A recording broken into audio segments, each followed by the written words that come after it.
Welcome to this week's Rogers McHugh YouTube video. In this week's episode, I'm going to explain why I think it's a bad idea to sit your trainees next to your high billers. Let's go.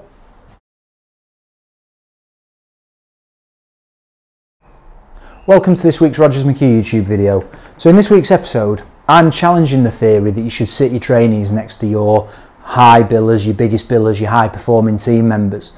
And there's a few reasons for that. I've listed 5 here that I want to go through, but it's widely been accepted in recruitment that once you've got a trainee and you sit them next to the biggest biller in the team, they'll pick up the job via osmosis, and they will equally become a big biller.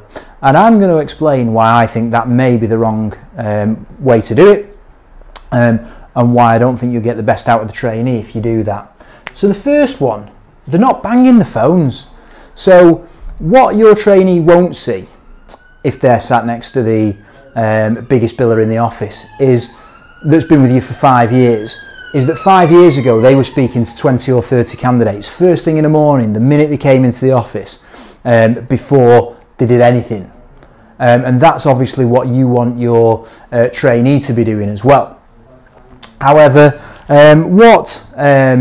what you don't see is that hard work that's gone in. What they will see is that they're being selective over who they're ringing, and they won't speak to every candidate necessarily whose CV has come through to them on a watchdog, because they can look at the CV and quite quickly determine whether it's good, bad or indifferent. And that leads to bad habits for your trainee, because they don't have that ability. They may start doing that straight away. Like I say, your trainee's not sat there looking at what your biggest biller did 5 years ago. They're looking at what they're doing now. And it's the same. They're not going to be as structured. It's likely that they're going to have more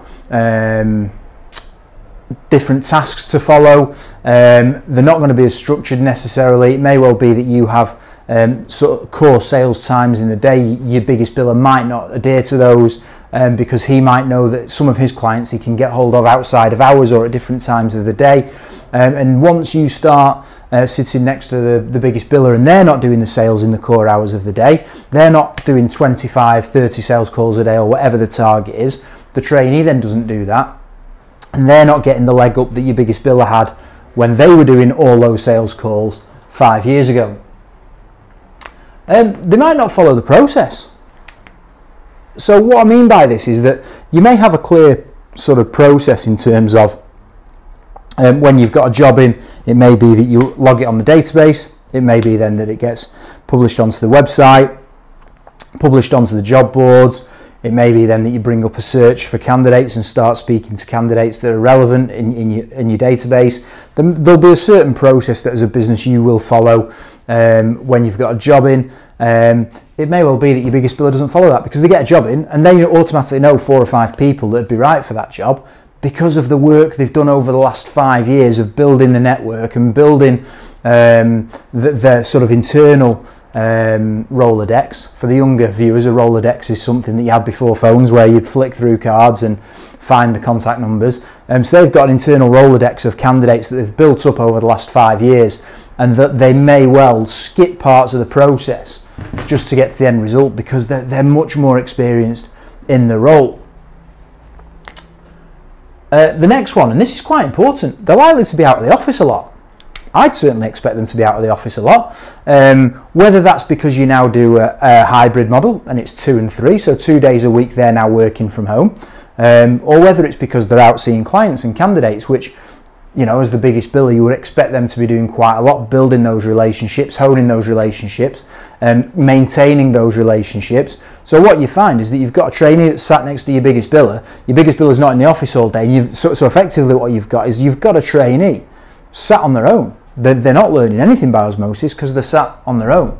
And finally, the last sort of reason that I've come up with is they're not going to be asking the same questions. So as a trainee, you need to be asking a lot of questions to ascertain whether the job's a real job, a lot of questions of the candidates as well, to understand their background, and you may need to go into a little bit more detail to understand exactly what they've done.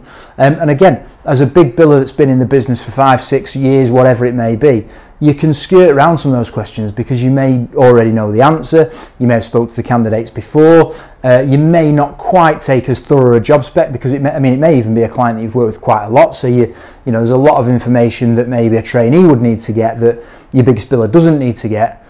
So your trainee then stops asking all the key questions and starts asking they're picking up the questions that the biggest biller's asking, so they're not doing the job thoroughly. Like I say, the problem that you've got is you've got a trainee that's looking at somebody now 5 years in. What they're not looking at is where they were 5 years ago and what tasks they did and how they got through that tough period, which it is a tough period, your first 6 to 12 months of learning the job, understanding recruitment and driving your desk forward. And there could be some bad habits built by the trainee which would go against them and possibly even cost them the opportunity because they're not going to be billing because they're not doing the hard yards that your biggest biller did when they started. So that's it for this week. A little bit of a different one, but like I say, a bit thought-provoking, which I thought would be good for the channel, and I wanted to just put that out there, why I think maybe sitting a trainee next to your biggest biller is probably the wrong thing to do. I'd be interested to know your thoughts. Is there anything that I've missed off there? Do you guys put your trainees with the biggest billers, or is there a different model that you use? Put it in the comments. Most importantly, subscribe to the channel. We're trying to grow the subscriber base this year, so subscribe to the channel. You'll be notified every time a new video drops, and we'll see you at the same time next week.